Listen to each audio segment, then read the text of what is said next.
పాఠం నేర్చుకున్న అత్త తరువాయి భాగం. రమేష్ సైలెంట్గా భోజనం చేసి తన రూంకి వెళ్ళిపోతాడు. కాని రమేష్కి నిద్రపట్టదు. ఎందుకు కోడలు ఈ విధంగా చేస్తుంది అని ఆలోచిస్తూ ఉంటాడు. అసలు కోడలు పొద్దున్న లేవటం ఎందుకు లేట్ అవుతుంది? ఈరోజు నేను ఎలా అయినా ఈ విషయం తెలుసుకుంటాను. ఇంతలో 2 అవుతుంది. ఇక శ్యామలాదేవికి ఆకలి వేయటం మొదలవుతుంది. ఆకలితో నిద్రకూడా పట్టదు. అటు ఇటు మెసులుతూ ఉంటుంది. ఇక ఆకలి బాధ ఎక్కువవడంతో ఎప్పటిలానే కోడలితో వంట చేపించుకుందామని అనుకుంటది. మెల్లగా రూంలో నుంచి బయటకు వెళ్తుంది. శ్యామలాదేవి వెళ్లడాన్ని గమనిస్తున్న రమేష్ ఈ విధంగా అడుగుతాడు. ఇంత రాత్రి ఎక్కడికి వెళ్తున్నావ్? అంటే నాకు ఆకలి వేస్తుంది, ఏమైనా చేస్తారని వెళ్తున్నా. నువ్వు కోడలిని నిద్రలేపటానికి వెళ్తున్నావు కదా? మరేం చేయాలి, ఆకలితో చచ్చిపోనా ఏంటి? ఇప్పుడు అర్థమైంది. కోడలు పొద్దున్న లేవటం ఎందుకు ఆలస్యమవుతుందో. రోజంతా తనతో పనులు చేపిస్తావ్, ఇక నైట్ కూడా నిద్ర లేకుండా చేస్తున్నావా? నీకు అంత ఆకలి అయితే సౌమ్యని లేపు. ఎలానో 9 గంటల దాకా పడుకుంటూనే ఉంటుందిగా. వేళ్లు వెళ్లి సౌమ్యతో చేపించుకో. రమేష్ మాటలు శ్యామలాదేవికి కరెక్ట్ అనిపిస్తాయి. అందుకే ఇక సైలెంట్ అయిపోతుంది. సరే అలానే. రమేష్కి సరే అని చెప్పి కోడలిని నిద్రలేపటానికి వెళ్తుంది శ్యామలాదేవి. శ్యామలాదేవి ప్రియ డోర్ తలుపు కొడుతూ ఉంటుంది. పనులన్నీ చేసి అలసిపోయిన ప్రియ ప్రశాంతంగా నిద్రపోతుంది. ఇంకా ఆ డోర్ సౌండ్లకి, కేకలకు మెలకువ వస్తుంది ప్రియకి. మళ్ళీ ఈ సౌండ్స్, అరుపులు ఎక్కడివి? కొంపతీసి మళ్ళీ అత్తయ్య ఏమైనా వచ్చిందాయేంటి? వెళ్ళి చూద్దాం. ప్రియకి అర్థమైపోతుంది డోర్ కొడుతుంది అత్తయ్యే అని. ఇక చేసేది ఏమిలేక రూంలో నుంచి బయటకు వస్తుంది. అత్తయ్య చెప్పండి, ఏంటి ఇలా వచ్చారు? కోడ్ల నాకు ఆకలి వేస్తుంది. సౌమ్యని అడిగితే అది నిద్రపోతుంది. సరే, ఏం చేయమంటారు? నా కోడలు నిజంగా ఎంత మంచిది అని మనసులో అనుకుంటుంది శ్యామలాదేవి. ఏదైనా పర్లేదు కోడలా, ఏదుంటే అది చెయ్యి. కానీ టేస్టీగా ఉంటే చాలు. ప్రియకి వంట చేయమని చెప్పి హాలు కూర్చోటానికి వెళ్తుంది శ్యామలాదేవి. మళ్ళీ వంట చేయటానికి కిచెన్లోకి వెళ్తుంది ప్రియా. అరే, పాస్తా పన్నీర్ 2 అయిపోయాయి. సరే, వడలు చేద్దాం. వడలు చేసుకొచ్చి శ్యామలాదేవి ముందు పెడుతుంది ప్రియా. చాలా టేస్టీగా ఉంది, బాగా చేసావ్ కోడలా. ఇక వెళ్లి కాసేపు పడుకుందామని అనేలోపు శ్యామలాదేవి ఇలా అంటుంది. అరే యాగు, గిన్నెలు కడిగేసి వెళ్ళు, నేను ముందే చెప్పాను కదా. వేళ్లు వెళ్ళి తోమేసి పొడుకో. సరే అత్తయ్య. వడలు మొత్తం తినేసి ఇక రూంలో పడుకోటానికి వెళ్తుంది శ్యామలాదేవి. నిన్నటిలానే తిన్న వెంటనే భలే నిద్రవచ్చేస్తుంది శ్యామలాదేవికి. మరోవైపు ప్రియ గిన్నెలు మొత్తం కడిగేసి పడుకోటానికి వెళ్తుంది.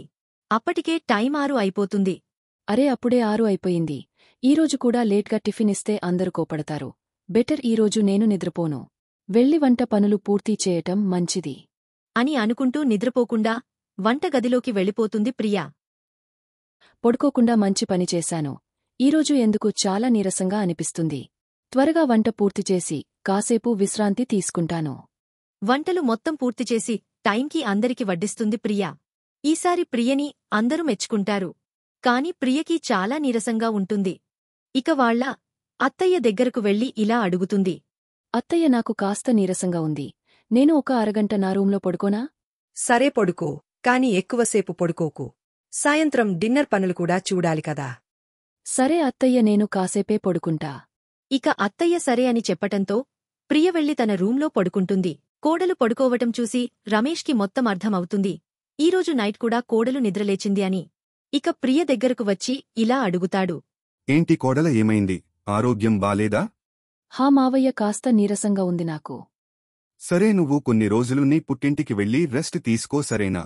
సరే మావయ్య, సాయంత్రం వెళ్తాను. కోడలిని పుట్టింటికి వెళ్లమని చెప్పి రమేష్ రూంలో నుంచి వెళ్ళిపోతాడు. వాళ్ల మావయ్య చెప్పినట్టు ప్రియ సాయంత్రం వాళ్ల పుట్టింటికి వెళ్ళిపోతుంది. శ్యామలాదేవి చాలా సంతోషిస్తుంది. ప్రియకి ఇంక సేవలు చేయక్కర్లేదు అని. కాని తను ఒక విషయం మరచిపోయింది. ఇక నుంచి ప్రియ చేసే పనులని ఈవిడే చేయాలి అని. సాయంత్రం డిన్నర్ శ్యామల నే చేయాల్సి వచ్చింది. కాని కూరల్లో ఉప్పు ఎక్కువ అవుతుంది. ఏం శ్యామల, భోజనం చేయటం చాలా ఈజీ కదా? చూడు కూరలో ఎంత ఉప్పు వేశావో. ఎలా తినాలి ఈ భోజనం ఇప్పుడు? కోడలిని అన్నీ మాటలు అంటా. నువ్వు సరిగా వంట చేశావా? ఇక రమేష్ మాటలకి శ్యామల సైలెంట్గా ఉండిపోతుంది. ఏమి మాట్లాడదు. ఇంట్లో కోడలు లేదు కాని ఆలోటు అందరికీ తెలుస్తుంది. రాత్రి పనులన్నీ అయ్యేసరికి శ్యామలాదేవి ఆరోగ్యం కాస్త ఇబ్బందికరంగా మారుతుంది. నడుము నొప్పి రావటం మొదలవుతుంది. అరే, ఈ పనులన్నీ నేను ఎలా చేయాలి? నా నడుము పట్టేసింది దేవుడా. ఎలాగోలా అంట్లు కడిగేసి స్నానం చేసి ఇక పడుకోటానికి వెళ్తుంది. కాని రమేష్ నిద్రపోతున్నట్లు నటిస్తాడు. ఎందుకంటే రమేష్కి తెలుసు కోడలిని శ్యామల ఎంత ఇబ్బంది పెట్టిందో. రమేష్ కూడా అలానే చేసి శ్యామల్కి బుద్ధి చెప్పాలనుకుంటాడు. రాత్రి 2 కాగానే రమేష్ నిద్రలేచి కూర్చుంటాడు. శ్యామల కూడా ఆకలికి మెలకువగానే ఉంటుంది. ఓ శ్యామల, నాకు చాలా ఆకలి వేస్తుంది, ఏమన్నా తినటానికి చేయరాదు? ఏంటి? ఇంత రాత్రా? బుర్ర పోయిందా ఏంటి? నేనేం లెగవను, నావల్ల కాదు. అరే, రోజు కోడలిని ఈ సమయంలోనే లేపుతావు. అప్పుడు నీకు చాలా సంతోషంగా ఉంటుంది. లెగిసి వంట చేసి నాకూడా తీసుకురా. పనులన్నీ చేసేసరికి నా పని అయిపోయింది. అంత ఆకలి వేస్తే మీరే చేసుకోండి, నాకూడా చేసిపెట్టండి. వా, కోడలిని ఇబ్బంది పెట్టినప్పుడు అప్పుడు నీకేం అనిపించలేదు. ఇప్పుడు నీదాకా వచ్చినప్పుడు తెగ మాటలు చెప్తున్నా. రమేష్ మాటలు శ్యామలకి అర్థమవుతాయి. ఇక ఏం మాట్లాడకుండా ఏదొక వంట చేయటానికి వంటగదిలోకి వెళ్ళిపోతుంది. శ్యామల పరవాన్నం చేస్తూ ఉంటుంది. ఒక బౌల్లో పెట్టుకుని రూంలోకి తీసుకొస్తుంది. రమేష్ శ్యామల ఇద్దరు దాన్ని తినేసి ప్రశాంతంగా నిద్రపోతారు. 9 అవుతుంది. శ్యామల ఇంకా లెగవదు. మరోవైపు రమేష్ డైనింగ్ టేబుల్ దగ్గర టీ కోసం ఎదురుచూస్తూ ఉంటారు. శ్యామల నిద్రలేచి గబగబా రెడీ అయి వస్తుంది. ఈరోజు మనమే టీ పెట్టుకోవాలేమో. కోడలు లేట్ అయినా సరే టీ తీసుకొస్తది. కాని మీ అమ్మ ఇంకా టీ తేలేదు. ఇంతలో శ్యామల రమేష్ మాటలు విని ఇలా అంటుంది. ఈరోజు కాస్త లేట్గా లేచాను, అందుకే టీ ఇంకా పెట్టలేదు. మరి కోడలు లేట్గా లేస్తే తననెన్ని మాటలు అంటా? అప్పుడైతే కరెక్టా? ఇప్పుడు నువ్వు చేసింది ఏంటి మరి? అమ్మమ్మ చాలా ఆకలి వేస్తుంది, ఏమైనా తినటానికి పెట్టు. అరే చిన్ని, ఇంకా ఏం చేయలేదు తల్లి. రమేష్ మాటలకి శ్యామల ఏమీ ఎక్కువ మాట్లాడదు. ఇప్పుడు అర్థమవుతుంది ప్రియ ఎంత బాగా ఇంటిని చూసుకునేదో. అమ్మ ఆర్డర్స్ వేయటంలోనే ఉంటది, పని చేయటంలో కాదు. శ్యామలకి అర్థమవుతుంది ఇంటిని నడపటం ఎంత కష్టమో అని. ఇంకా ఏం మాట్లాడకుండా సైలెంట్గా ఉండిపోతుంది. పొద్దున్నే టైంకి నీళ్లు పట్టదు. దానితో వంట చేయటానికి కూడా ఇంట్లో వాటర్ ఉండవు. టిఫిన్ చేయలేదు, ఇక వంట కూడా వాటర్ లేకపోవటంతో చేయలేకపోతుంది శ్యామల.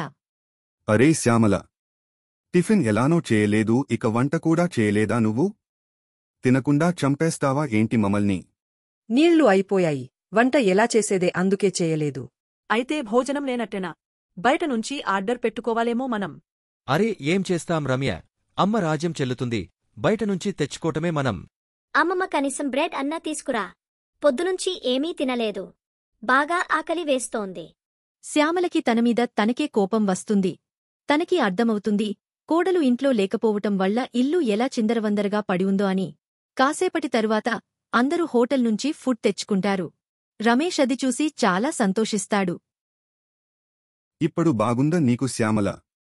కోడలు ఇంటికి వచ్చినప్పుడు తనని అర్థం చేసుకో. రాత్రి తినే అలవాటు వదిలే, లేకపోతే ఇలానే కష్టపడాల్సి ఉంటుంది. నాకర్థమైంది, మీరు మళ్ళీ తిట్టటం మొదలెట్టకండి. సాయంత్రం నీళ్లు రాగానే శ్యామల వెంటనే వాటర్ పడుతుంది, వంట కూడా చేస్తుంది. వంట చేయకపోవటంతో ఇల్లంతా గందరగోళం అయిపోయింది. రమేష్ నుంచి పిల్లల దాకా ప్రియలోటు అందరికీ బాగా అర్థమవుతుంది. రాత్రి అందరూ అన్నం తిన్నాక శ్యామల కాస్త ఊపిరి పీల్చుకుంటుంది. ప్రశాంతంగా కాసేపు సోఫాలో నిద్రపోతుంది. అప్పుడే ప్రియ ఇంటికి వస్తుంది. హాల్లో అత్తయ్య పడుకోటం చూసిన ప్రియ అత్తయ్యని లేపి ఇలా అడుగుతుంది. ఎలా ఉన్నారు అత్తయ్యా? ఆరోగ్యం బాగానే ఉందా మీకు? ఈ టైంలో మీరు ఎప్పుడు పడుకోరు కదా, ఇప్పుడేంటి ఈ సమయంలో పడుకుంటున్నారు? వచ్చావా కోడలా? ఇకనుంచి నువ్వే ఈ ఇల్లుని చూసుకో, నాతో అయ్యే పని కాదు. ఎందుకు అత్తయ్య, ఏమైంది? నాకర్థమైంది కోడలా, నేను నిన్ను ఎంత ఇబ్బంది పెట్టానో. నేను నిన్ను అస్సలు నిద్రలేపను. ఆకలి వేస్తే నేనే వంట చేసుకుంటాను, లేకపోతే ఏదోక ఏర్పాటు చేసుకుంటాను, కాని నిన్ను మాత్రం ఇబ్బంది పెట్టను. నేను చెప్పానా, మనదాకా వస్తే కాని ఎవరి తప్పు వారికి అర్థం కాదు. చూడు కోడలి మంచి మనసు, నీకు ఇప్పటికీ అర్థమైంది. ప్రియ రావటంతో అందరూ సంతోషంగా ఉన్నారు. ఎందుకంటే ఇల్లు అంతకుముందులాగా అయిపోతుంది కాబట్టి. ఈ వీడియో మొదటి భాగం కింద డిస్క్రిప్షన్లో యాడ్ చేశాను, చూసేయండి. లేదా ఛానల్లో ఉంది, చూసేయండి.